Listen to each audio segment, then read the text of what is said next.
And welcome to KAOS Boxing and Fitness. Right now is here, ladies and gentlemen, a person to I call my compadre, a good friend in California, Michael Cummings. I don't know what I was thinking. I was thinking you're kind of rock artist, man. How are you? How are you doing, man? Tristan, I'm doing great. Happy to see your face. It's been a while. Man, it's been a few years. I was expecting to be last year on Idea Fitness again, and we will meet you again. And also, I was speaking with other coaches and friends at the time when I meet you there in Dallas. I remember that experience to have the opportunity to meet you and talk with you, and I'm still having this. Awesome. So you see, man. So yeah, for my people is gonna watch this video later on YouTube and social media. You see, I prepare everything. So Michael Cummings is a professional health coach, trainer. Social. If you want to follow him in social media, he's on Instagram. But I was speaking with some of my friends, and I can call you. That's why first of all, I appreciate it. The time, the opportunity. I know you are a very busy man, and you are working many things. And as people can see, the logos in your T-shirt, skills. So, Michael, as you can see, he's a trainer, and he's also a senior fitness educator, manager for Skills, the Trigger Point, and the other brands. And it's when I start to speak with the people, my colleagues here in Seattle, the opportunity to have cross conversation in Dallas. You are one to the few legit trainers, man. You are not the sensation. Yeah, you are a handsome man. You are a dad with 5 kids, but you are legit, man. I appreciate it. You are a very constant educator on the fitness industry, and I think.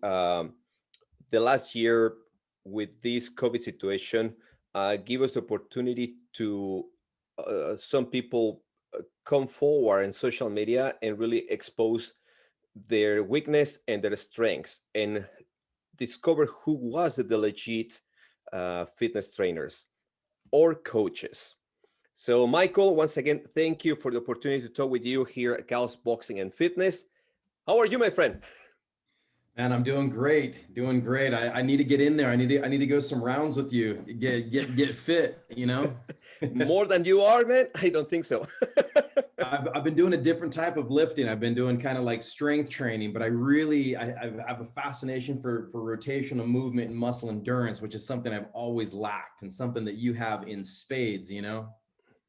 Well, yeah, as I said, everybody has a different skills, as they say, as your teacher said, the skills. Yeah. So for the people want to know more about him, so let me tell you a fast story how I became a fan of Michael Cummings. So, so I'm a long curious time to ago, hear this story too. yeah, that's good. So a long time ago, before I meet him in Dallas and the IDEA convention. So if you are familiar with the IDEA convention, every year IDEA Fitness, they do these seminars for fitness instructors, coaches, and enthusiasts on fitness to come and learn about more about the fitness industry, equipment, etc., etc. And of course, correlation with other trainers from different places can be here in the US, Europe, or international Latin America. They can come and visit and have the experience for several days. Before to that convention, 2 years ago in Dallas, years before, and I can say a couple more years, I was researching about the power dot, the electro stimulation, muscle stimulation. And I was, if it's not for him, I don't get him because it's other brands on the market. But something to bring me and my attention was not just the brand or the electromuscle stimulation, was the education Michael provide to the people who was watching these videos. And this is why I invite Michael to talk with us today here about him, his professional career as a trainer to it's more than 25 years, and everything start around that, yeah, Yeah, around yeah, 25 around that. years, Yep. yeah. And everything start because your parents own their own health club, correct? No, I used to train high school wrestlers out of their garage. Oh wow. Yeah. So So what time, at what age you start the fitness career, Michael? they they always put an emphasis on health, so they would Hmm. take us to gyms. My brother was into fitness. He was a great tennis player, and so he was always much more fit than I was. I was an artist, and I did all these other things. And but I started as a kind of a trainer, training the high school wrestling, some of the high school wrestlers out of my parents' garage when I was probably 19 years old. So I just I didn't know a lot. I was reading books, and I wrestled for a short stint, and so I was putting all these things into practice, and I'd worked out. So it was just kind of it was a good starting point for me in the world of like being a fitness professional, not an ambassador and influencer, but as we call ourselves, trainers or coaches. So to me there's a big difference, and that's the difficult thing in California. If you look amazing, you don't even need to be certified or qualified. It's if someone pays you money to work with them, you are a trainer. And that's why I take it upon myself, really personally, to say, hey, we need to start giving all these people top level education across all fronts, whether it's e-stim, athletic training, myofascial stuff, like physical, like whatever it is. Let's get you guys the information and the education you need, so that if you are going to pick up a Yeah. client because you look amazing, you're an influencer or an ambassador, you can still have some certification that can help you. But just a lot of people nowadays don't go the route I went of getting the 4-year degree and pursuing a master's and pursuing physical therapy school, things like that. I'm not saying that's necessary, but it definitely helps understand the different paradigms that you're going to eventually be exposed to as a trainer or a coach. Yeah, exactly. Yeah, it's amazing to you touch that point, yeah, because of course, uh, I can say I cannot compare to career because I'm different paths. I was involved in the boxing industry for a long time, and I start to uh, I appreciated all these people around me, training me, give me the advice between the fitness, mobility, mechanics, how be a good boxer, etc. I learned from them, yeah, and it's years. And as you said, and you mentioned right now, is years of preparation, learning, reading, investigating, and also taking the notes. So I was researching about you in a good way to see, and you have very fascinating career, yeah, because also you are inventor too. Yeah. So how many things you invent? Oof. I Or mean, how I've probably failed more than I've succeeded, but I have the unique, as a trainer, I worked in a gym, and I noticed that my clients had specific needs that maybe weren't being fulfilled by other things that were out there on the market. And so I created them. I would go and prototype them, go to the local hardware store and put these things together, and then try to sell my product or my ideas to different companies that were out there. I walked through SKLZ's door enough times with different products, they finally decided to hire me. They said, all right, you're going to come in and you're going to build out this performance line of products. So my name's on, lots of different patents globally across always in the realm of fitness, but in the realm of testing and measurement for speed, agility, like combine is happening now, off season. All of these American football players are getting ready for this big testing. And so if you're looking at social media, I'd say the majority of these guys are using products that I've invented. So if you've seen, anything that's yellow and black, or gray and black, that, the harnesses, the belts, the bungees, one of my favorites, the acceleration trainer that helps people get faster. These are things that I get to invent. And then with the other brands that I work with, I'm able to do that same kind of ingenuity. And the reason I love it too, Tristan, is because it's across different things. Like skills is speed, agility, you know, and then there's a brand called Harbinger, which is kind of like strength and power. And then you look at brands like Trigger Point that are all about like massage therapy and recovery and myofascial work. And then there's other brands that I've worked with in the past, you know, that sell massage guns and, you know, a bunch of other cool like percussive therapy, the electrical stim company. So I think it's important, as you said, to have different like silos that you work in, all within the same element of like health and wellness.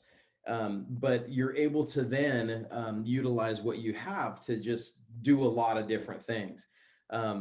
Which is, I think, one of the cool things I liked about you. Not only were you like incredibly like humble, you had such an excitement for this industry. You had such a passion for like helping your clients, and you went there, you paid your money to learn from different things that you could give back. And so like being a giver in this industry, I think is like one of the most important things that you can do. I mean, you were doing the same thing I was. You're trying to go live. I have zero people watching a live thing, and I'm still giving it my all. Whether there's one person or 1,000 people, you are just giving it your all, like no matter what. So I think that's a super cool trait. Yeah, it's very interesting that you say that, because I think it's more persistence and love for what you're doing. Yeah. And Yeah. I have always that thought to, you need to believe in you. You don't need to expect to people believe in you, because if you don't believe in you, doesn't come. Yeah. And you need to be persistent. Yeah. Like this example, these conversations I do with some people, like you are my third guest. And I thank you that I was uh, mailing you and asking you to be here, because I want to share this space, and I want to learn from this space, not just to put a video. So it's for learning myself, because of course, I don't want to be the sinner to say, oh, I want to take all these topics because I want to speak about these topics. And it's in the inverse. I want to being here, having this conversation with these people, to give me the chance to learn from them. And this case is you. I'm learning today. And talking a little bit about the trigger point, like for example, as I said, I have this big gift from Michael Cummings in Texas. I approached to him. We talk about the electromuscular stimulation, and he said, "Hey, come here. I have something for you." In that time, I have a big injury on my left knee, and I was thinking was something in boxing or kickboxing I do wrong, and I start to use it. Not much people know about this, and this is part of skills too. Yeah, it's the trigger point, and some people, they get scared when they see these foam rollers. And you have these tutorials on Instagram, and also on your website too, about the correct way to foam rolling. Because also myself, when I go to other gyms, I saw mostly Lululemon people doing in yoga pants, or people doing Yeah. supposed foam rolling, but sometimes I get scared. Tell me about the trigger point in foam rolling, please. Yeah, so the idea of foam rolling, it's been around for a long time, and really just think about massage. Okay, this is the simple essence of it. I'm going to break it down really easy. We can get as complex as you want, Yes. but I would suggest, if you want complexity, go and take our course. It's through FMT. It's called the Mobility Specialist course. It will teach you everything you need to know about myofascial release, or instrument assisted soft tissue mobility tools. It's the education engine that we use to support these brands is called the Functional Movement Training, or FMT. So we have the FMT Mobility Specialist course. If you just Google that, you'll be able to find it. But the essence is this: massage has been around for thousands of years.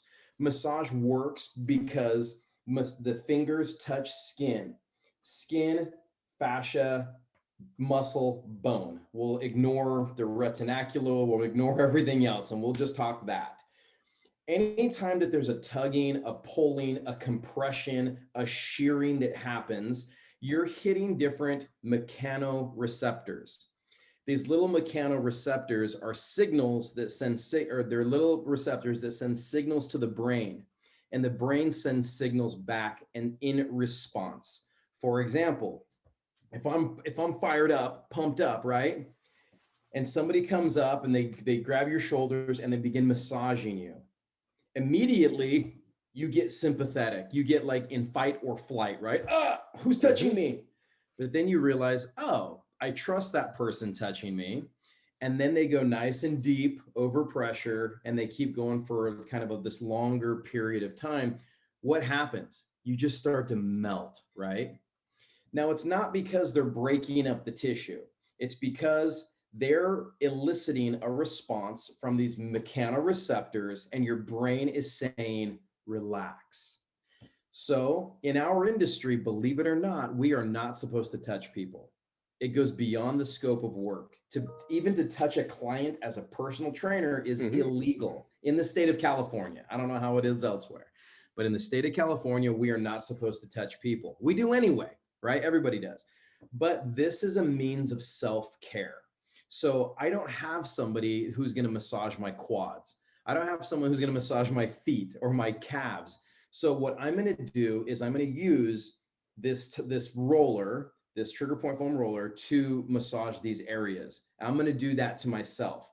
Now, when you go to a spa or wherever and you open up the menu for massage, you have deep tissue, sports massage, you have Swedish shiatsu, you have all these different types. I submit to you that the reason that there are those types is because they will elicit a different response based on the method that they're using or the mode of utilization. What I mean by that is this: if you go deep pressure, slow, you're going to make that person relax. If you go quick, soft pressure, you're going to get fired up, right? In boxing, why are people hitting themselves in the face? Bop, bop, bop. Are they waking themselves up? Are they trying to like what is it physiologically doing? It's preparing them. It's activating the nerves, the muscle for them to be ready. So what's doing that? Their brain? They don't know, but it's Thank you for saying that. So, some people, when we're watching me trying to on the back, they said, "Are you crazy?" No, it's not that. But thank you for taking that point. Yes. You're activating. If I hit myself in the chin, it activates my trapezius muscles. I'm activating by way of doing certain things to wake it up. I don't think that people even know why they're doing those things in the kind of at the cellular level, and they're doing these amazing things. That's what these rollers will do. Different rollers used with different rate, pressure, and speed are going to elicit different responses in the body. So you can be very intelligent about how you approach whether you're trying to activate or recover. Wow. Yeah. As you said, and people's watching this video later, please, you get just kind of the finger taste of the cake to what Michael can provide you all this information, and you have this course, yeah, through your website skills, how people can go through to more information about foam rolling, trigger point, etc., etc. Yeah, you can find us a lot of different places. There's the website's under it's being fixed, but if you go to rocktape.com, that's a kind of a physical therapy site of ours. That's where we push most of our education. We have medical education like cupping and flossing and blades. And then we have kind of this more fitness education and performance education, which is a movement specialist course, a mobility specialist course, which is the one I'm suggesting for foam rolling. And then about to launch next month, we have the performance specialist course, which anyone who wants to work with athletes or be a strength and conditioning coach, they should take that one. FMT performance specialist course. All right, perfect. So one more question, Michael. So of course, we have the foam rollers, and I've been checking in your Instagram, of course, you use or you promote the skills products, yeah, and you are creator, the sports training line of the performance products for the company. And it's not just the velocity performance products. Also, you have products on the line too, is for golf, for baseball, for volleyball, for soccer, and most is focused in young athletes too. Like, well, it's for everyone, but I see you use most of the products and your kids too. Yeah. I see your kids; they're fascinating. They do flips and fly, and it's like, who's those kids? How do you invent them? But I can see your career you apply also in life, because you train every day, you train your kids, and I see you provide also the athletic training to different people. Yeah. So skills, you know how you go to where like your brand always changes, and you morph your brand to the audience that is taking in your information. So we started first as a skill brand for baseball, and we just did baseball skill products. And then we started creating performance products like for speed, agility, strength, power, fitness conditioning, and then warm up and recovery, which are these foam rollers you're discussing. Now we have a large youth following, and it's kind of strategic because if we just have a professional, like there's a lot of pro coaches who use our gear, but there's not that many pro personal trainers out there. You know, maybe what 50,000, something like that. Like and coaches even less. But there's a lot of kids. And so a product company, I can't just say I want to build this amazing product and sell 500 of them to these best coaches in the world. I want to do that, but I don't think my bosses would be like, oh, okay. They want to get it in the hands of more people that are going to have more experiences with them. And youth training, like just in the world of soccer in San Diego, is huge. Well, Seattle too. Like it's or Portland. Like Yep. they're all, you know, the whole West Coast is soccer crazy. And there's, you know, thousands and thousands of kids in each league. And so that's a big focus. Now, speed is an easy thing to sell. Injury prevention, massage is not an easy thing to sell for kids. Kids don't care about that stuff. And like you said, it mostly goes into yoga, and mostly goes into a couple other, you know, other elements to it. Um, but it is so important that everybody gets involved in that, that everybody's warming up, recovering, taking care of their fascia, rehydrating their tissues, no matter who you are. My son, he has Sever's disease, which means heel pain. Well, he has heel pain from growth. He's growing too fast. So what we have to do is we have to help elongate or alleviate his pain by stretching through massage his plantar fascia and his Achilles fascia all the way up. And he has to do it every single day. And as a result, he can play competitive soccer without pain. But if we didn't do that, it could be career ending. It could turn into like Osgood-Schlatter or one of these other syndromes that poor kids have, that, you know, the kids have to deal with because they don't know how to treat it. Yeah, that's very true. You touch a very important topic. Yeah, like the need for more professional coaches. I think as I come from Mexico, and when I came here, one to the areas the PE or physical education schools start to get lack. Yeah, and media. I think we need more physical educators, but really focus a lot in injury prevention. We do that. The coach where I work and Vice Athletics, um, Joe Palumbo, who he was a former strength conditioning coach for the Cleveland Browns. So he's Yeah. the owner where I work, and I shared. He shared the space with KAOS, and it's interesting to, as I said in the beginning, to talk with people like you or him. Like I learned something new, and it's like, yes, mostly 70% of our clientele is young athletes, and we are focusing in athletic performance, injury prevention, and in my case, of course, the boxing as a mobility and mechanics and flexibility, and how you really train other areas to not just necessarily is the I want to pump the muscle. No, it's I need to work in my ligaments. I need to work in my mobility and my flexibility. And it's interesting to you touch that topic. Yeah, and I'll just say two other things because it's I think it's important. You have people who are like educators, and then you have people who are maybe like just experience minded, and those things become very important. And the one thing I want to say is you would never go to an orthopedic surgeon who read a book and became an orthopedic surgeon, or who had 10 hours of experience, right? Or who never went to medical school. You would never. That sounds insane. Hey, I think that I think I need to go to a dentist. I'm just going to go to my friend down the street because he has beautiful teeth. What? No. He's really great at brushing his teeth. No, but we do that. We go to people and say, hey, you look really good, can you train me?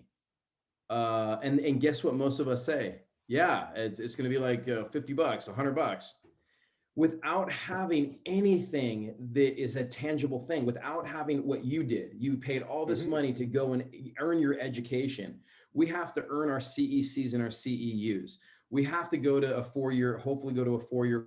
Like, we've done all of these things. Maybe you've spent time with boxing legends in Thailand, learning all of this stuff, or in Mexico, goodness, Mexico City, like king of boxing. Like, so like you've had all of these experiences. And then it probably frustrates you when you see just a good looking guy like hitting mitts and like, pretending that they know what they're doing. So that's the first thing, is that you are right on, is that we need to have trainers and coaches that are educated trainers and coaches, not just that they care about their clients, but that they're actually dedicating the time in, putting the time in and the money to make themselves the best they can be for their clients. That's kind of the first thing. The second point of I forgot what my second point of that was.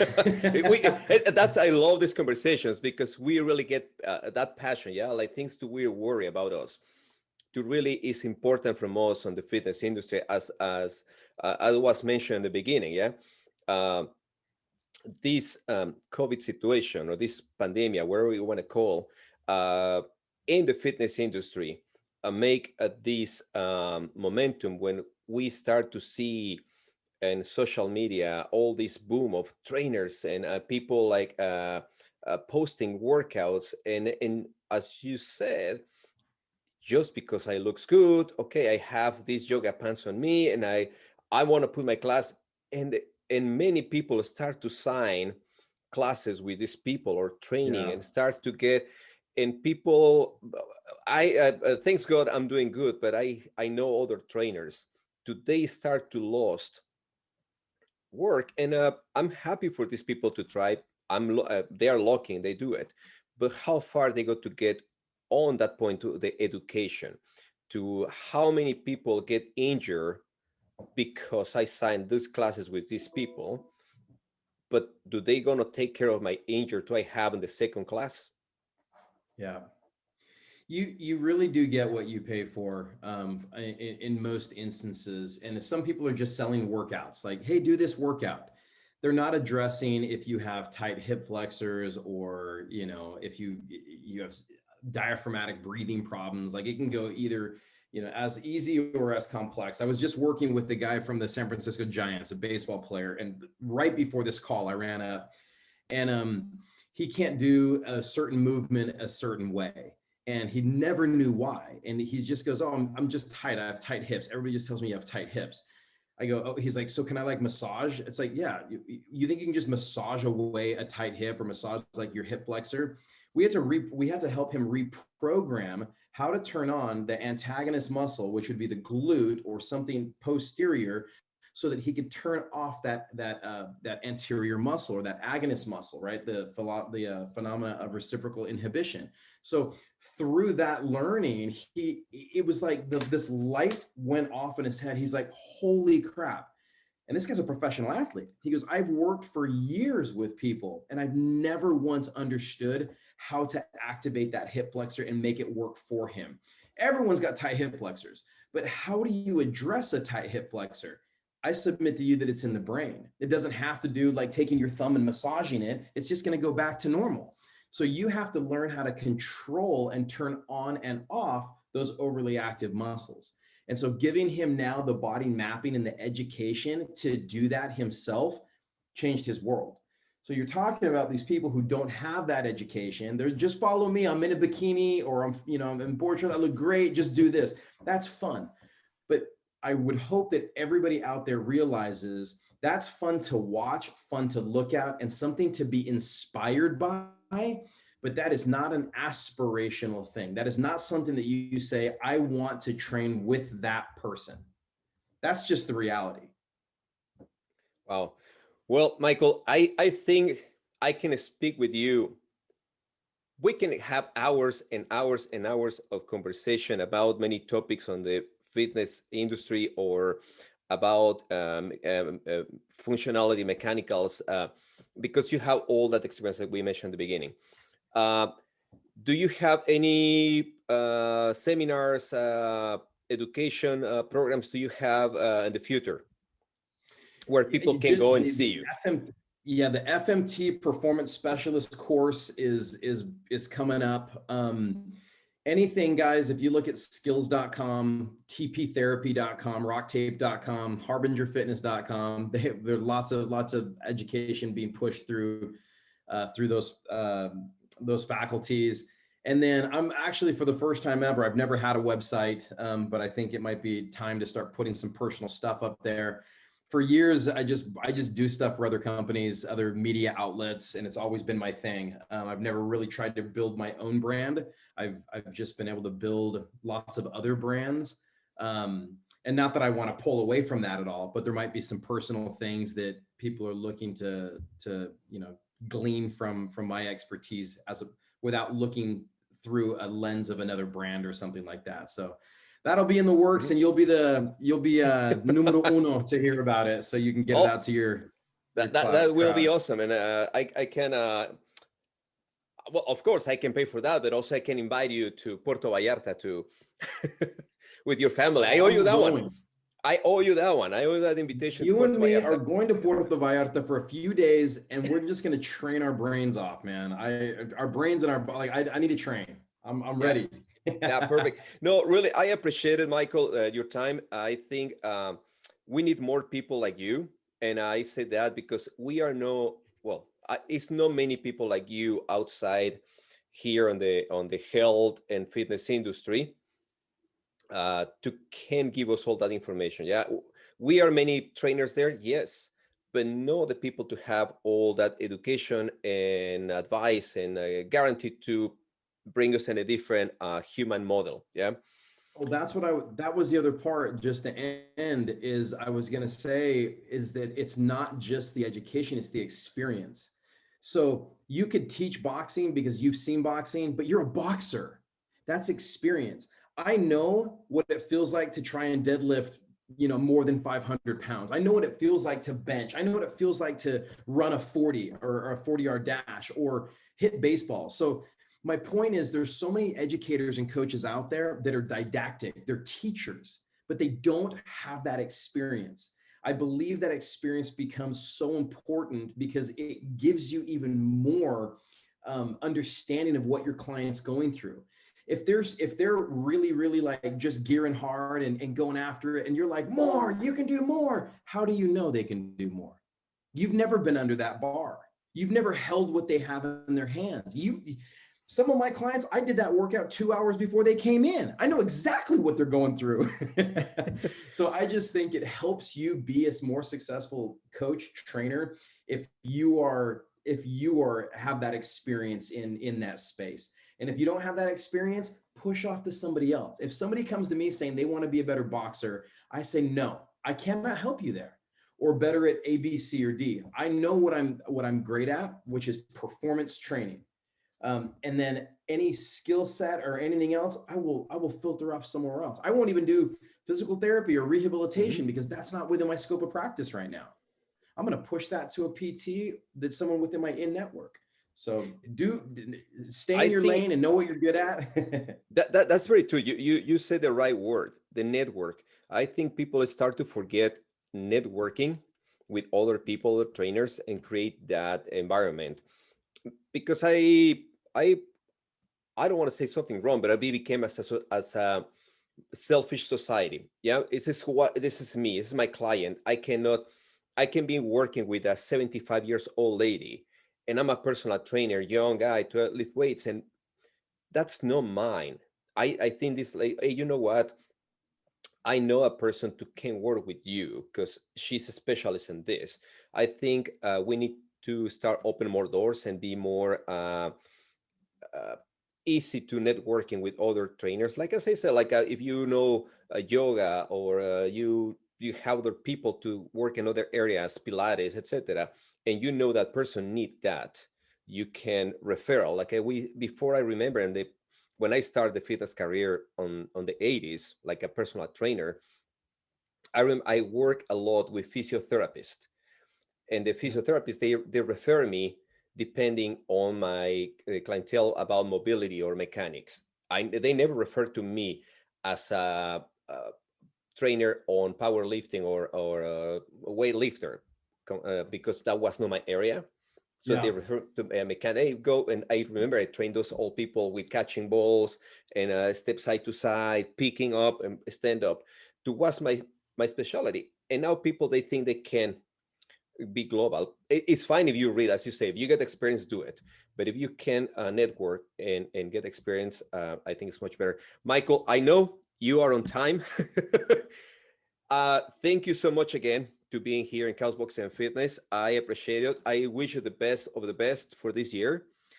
Keep succeeding in skills. So people, if you go to the website skills.com, SKLZ, you can find all the products they have for athletic performance and etc. Many things. If not, and also check about Michael Cummings. It's coming his website, but where they can find you and contact you in case to somebody want to just talk with you.